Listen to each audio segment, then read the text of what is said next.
construction utilizes 35% of the total energy being utilized day to day all over the world.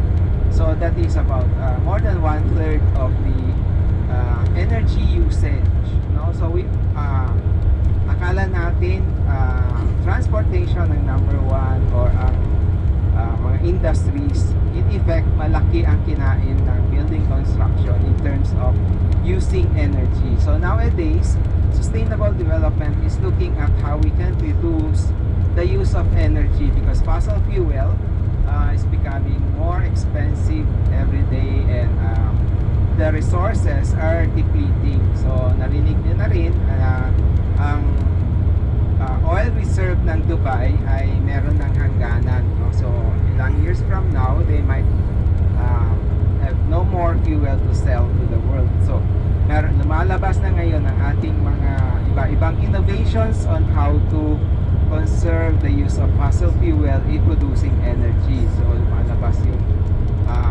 ang ating mga recommendations that we use natural sources of energy like solar, water, wind, etc.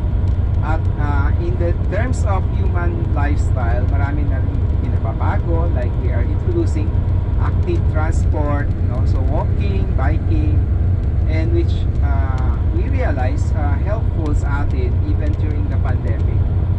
So itong building construction industry also has the highest contribution to carbon emission.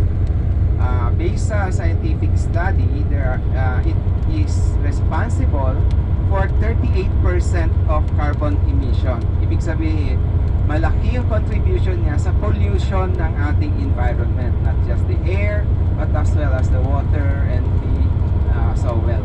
So, malaki din ang magiging impact kung mariresolve natin itong dalawang issue. How do architects and all those involved in the building construction industry contribute to helping save our environment? So, nakita ng ating mga scientists and they recommended that one of the neglected